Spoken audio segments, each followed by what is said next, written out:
Om Sai Ram to all lovely devotees of Shirdi Sai Baba. Welcome to my channel Science Bill. I am Hital here. बाबा के श्री चरणों में शत नमन करते हुए आज के वीडियो की शुरुआत करते हैं and thank you so much to all for subscribing my channel. Thank you, love you. Om Sai Ram.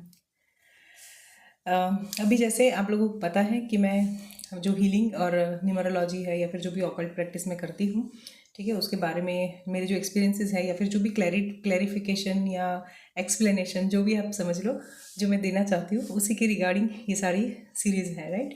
तो उसमें एक एक्सपीरियंस, मेरा फर्स्ट एक्सपीरियंस, ओके, जो मैंने पर्सनली परफॉर्म किया था और मुझे उसके बहुत ही अच्छे रिजल्ट मिले, वो मैं बताना चाहती हूँ. तो जब मैंने हीलिंग सीखा था तो सबसे पहले तो मैंने अपने व्हीकल को दिया था, बिकॉज मुझे ये था कि अगर एनर्जी काम करती है, ठीक है, तो जैसे हम बचपन में पढ़ते थे ना फिजिक्स में कि हर एक इलेक्ट्रॉन प्रोटॉन वाला, राइट, इलेक्ट्रॉन जो है वो प्रोटॉन के आसपास मूवमेंट करता है. Okay, so everything is energy. जो भी हमारे आसपास है, चाहे कोई फिजिकल चीज़ भी क्यों ना हो, ओके, जो हमें स्टिल दिखती है, मतलब जो चलित नहीं है, मतलब जो घूमती नहीं है, सर मोबिलिटी भी नहीं है वैसी, ठीक है, तो वो भी चीज़ के अंदर एनर्जी है. ओके, और गुजराती में एक माता रानी का एक बहुत ही अच्छा ये है, भजन है, जिसमें हम गाते हैं, माँ को ऐसा बोलते हैं कि माँ अणु अणु माँ वास तारो. अणु अणु मीन्स एक एक कण कण में वास होता है. जैसे हम भगवान जी को बोलते हैं ना, भगवान कहाँ नहीं है, कण कण में भगवान वास करते हैं. तो भगवान वास करते हैं, इसका मतलब हर चीज़ में, हर एक पार्टिकल में, अणु अणु में, मतलब कण कण में ईश्वर है. So that is called energy. Okay, और हम जो हीलर्स होते हैं वो एनर्जी के ऊपर काम करते हैं, राइट. तो उसका पहला एक एक्सपीरियंस जो मैंने परफॉर्म किया था अपनी लाइफ में और मुझे बहुत ही अच्छे ऑसम रिजल्ट मिले उसके, वो मैं बताती हूँ. ओके, तो अभी कुछ टाइम पहले की बात है, आई थिंक नहीं, एक साल हो गया खैर उस बात को वैसे तो, ठीक है. तो ये था कि हम लोग प्लानिंग कर रहे थे टू व्हीलर लेने का. ओके, तो मेरा जो एक्टिवा है वो हमने 2005 में परचेज़ किया था. तो अभी से मतलब 23 जन में, हाँ, ये नहीं, मेरे भाई की शादी पिछले साल हुई थी ना, तो 22 लास्ट ईयर की बात है ये, ठीक है. तो उसका फेब में उसकी शादी हुई है, 10 फेब को, राइट. तो उस टाइम पे हम ऐसे ही जस्ट शॉपिंग के लिए निकले थे, तो बीच में ये शोरूम आ गया, तो हमने देखा कि चलो देख लेते हैं क्या प्राइस है वगैरह सब ऐसे, है ना, क्योंकि 2005 के बाद तो हमने कभी गए ही नहीं टू व्हीलर के लिए लेने के लिए या फिर कुछ भी. तो ये था. तो उस टाइम हमने देखा कि अभी ये जो व्हीकल्स जो हैं वो 1 लाख क्रॉस कर चुके हैं ना, 130 के आसपास का वो था व्हीकल जो था हमारा, टू व्हीलर जो हमें लेना था, एक्टिवा ही लेना था मुझे, खैर वो भी. तो वो अप्रोक्सीमेटली ये उसकी कुछ प्राइस थी अलग अलग, अभी जैसे मॉडल्स आ गए उसके अकॉर्डिंग अलग अलग रेंज उन्होंने बताई थी हमें. तो मैंने फिर हम लोग वो मतलब वो देख के आए, क्योंकि परचेज़ तो मुझे यहीं से करना था महाराष्ट्र से, तो गुजरात में थे मेरे भाई, गुजरात में है, तो हमने वहाँ पे देखा था, राइट. तो वहाँ से लेने का तो कुछ ऐसा प्लानिंग नहीं था, जस्ट हम सर्वे करने के लिए गए थे. फिर ये हुआ कि मैंने इनको मेरे हस्बैंड को ऐसे ही बोल दिया. मैं बोला यार 1.5 लाख में अगर मान लीजिए 130 में अगर हम बाइक एक्टिवा लेते हैं तो उससे बेटर है अगर उतने में हम ये ले ले तो, कार ले ले तो मतलब ये बोलते हैं इतने में तुझे कौन देगा. मैं बोला नहीं, सेकंड में ले लेते हैं क्योंकि मुझे ही तो चलानी है, ठीक है, और बड़ी गाड़ी तो है ऑलरेडी हमारे पास. तो मैं बोला वो आप रखिएगा, जो छोटी कार होगी वो मैं चलाऊँगी, है ना. तो ऐसे करके हमारा कुछ डिस्कशन हुआ और जस्ट जनरल कन्वर्सेशन था.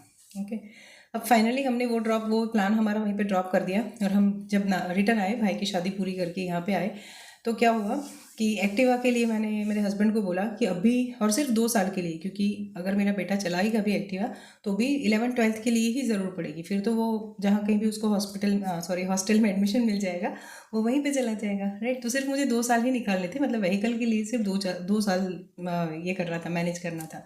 सो आई थॉट कि 2 साल के लिए 1.5 लाख रुपए वेस्ट, मतलब मुझे ऐसे लगा कि वो वेस्ट हो जाएंगे, नहीं ज़रूरत है, ऐसे जितनी कोई रिक्वायरमेंट नहीं है कि हम अभी के अभी इतने पैसे इसमें इन्वेस्ट करें.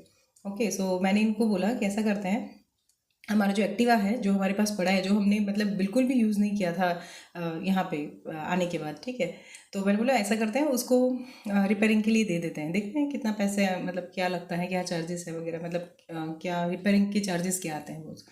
अब हमारी एक्टिवा की इतनी ख़राब हालत हो चुकी थी, क्योंकि एक तो वो चल नहीं रहा था, सेकेंडली वो बाहर पड़ा था, मतलब मेरे पार्किंग में ना रखते हुए बाहर रखा था खुले में.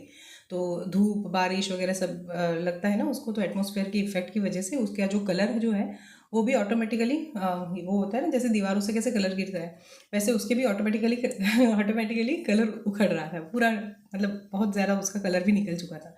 मतलब वो बिल्कुल भी ऐसी हालत में नहीं था कि उसको हम लेके कहीं पे जा सके या फिर ऐसा कुछ भी। सो मैंने इनको बोला कि ऐसा करते हैं, आप गाड़ी को अंदर ले लीजिए पार्किंग में, मैं इसको भी हीलिंग देती हूँ।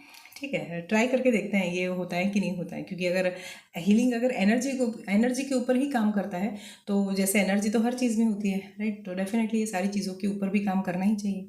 तो जो एक्सपेरिमेंट था मेरा, तो वो मैंने अपने एक्टिवा पे किया था। तो मैं डेली सुबह थोड़ी देर जाती एक्टिवा के पास, और उसको अपना हीलिंग, मतलब मेरी जो मेथड है उससे उसको हीलिंग देती। और कुछ तकरीबन 10-15 दिन हो गए। उसके बाद मैंने इनको बोला कि अब ऐसा करिए, ये मैकेनिक को दीजिए, दिखाइए कि क्या हो सकता है इसका रिपेयरिंग या फिर क्या कुछ भी है। तो ये मुझे बोलते हैं, उनको पहले ऐसे लगा कि बेटा थोड़े टाइम के बाद मैं छोड़ दूंगी, ऐसा कुछ इनका थोड़ा ये था कि ये तो कुछ नहीं होता, थोड़े टाइम के बाद शायद ड्रॉप कर देगी अपना प्लान। लेकिन मैं बोला नहीं नहीं, आप इसको दिखा के, मतलब ट्राई करना है तो आप दिल से करेंगे जो। और मेरा ये है कि मैं जो भी काम करती हूँ ना, वो बहुत दिल से करती हूँ, या तो बिल्कुल नहीं करती हूँ, या फिर जब अगर हाथ में लेती हूँ तो बहुत दिल से पूरी शिद्दत से करती हूँ उसको। ठीक है, तो मैं बोला नहीं नहीं, इसके ऊपर काम तो करना ही है। तो ये यहाँ पे हमारे यहाँ पे एक अंकल हैं, उनको दिखाने गए थे, वो मैकेनिक हैं ऑब्वियसली, तो उनको दिखाने के लिए गए थे। पहले तो हमने ये सोचा था कि इसको दे देंगे ऐसे, ये दोनों ने, वो अंकल ने और मेरे हस्बैंड ने ये सारी बातें की, बेचना है, ये है, वो है, सब कुछ है ना। और बोलते हैं अंकल अगर 2 साल चले, उतना अगर रिपेयरिंग हो जाता है ना इसका, तो फिर कर दीजिए। और वो अंकल की विद गॉड ग्रेस, बाबा की कृपा से, वो हमें इतने जेन्युइन और इतने अच्छे अंकल मिले। तो उन्होंने हमें ये सजेस्ट किया कि आप अगर भंगार वाले को बेचोगे ना, तो वो आपको 2 या 3 हज़ार रुपये देगा, उससे ज़्यादा नहीं देगा। और अगर मुझे बेचोगे तो मैं 5 हज़ार दूंगा।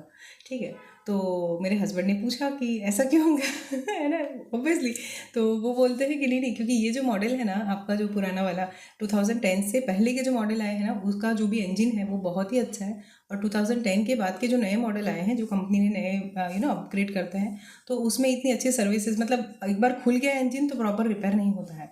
ठीक है, तो वो तो मैकेनिक थे, तो शायद उनको पता था। सो ही सेड कि मेरा पर्सनल ये सजेशन है कि अगर बेचना है तो मुझे बेचो, या फिर मैं तो आपको लिटरली ये बोलता हूँ कि मत बेचो, मैं आपको रिपेयर कर देता हूँ, इसको रिपेयर करो और फिर इसको चलाओ। ठीक है, वैसे मेरे हस्बैंड तो उसी पर्पज़ से गए थे। ठीक है, लेकिन ये भी बहुत ही लोगों के साथ घुल मिल जाते हैं बहुत अच्छे से। तो वो अंकल जी की और कौशिक जी की बहुत ही अच्छी फ्रेंडशिप फ्रेंडशिप हो गई।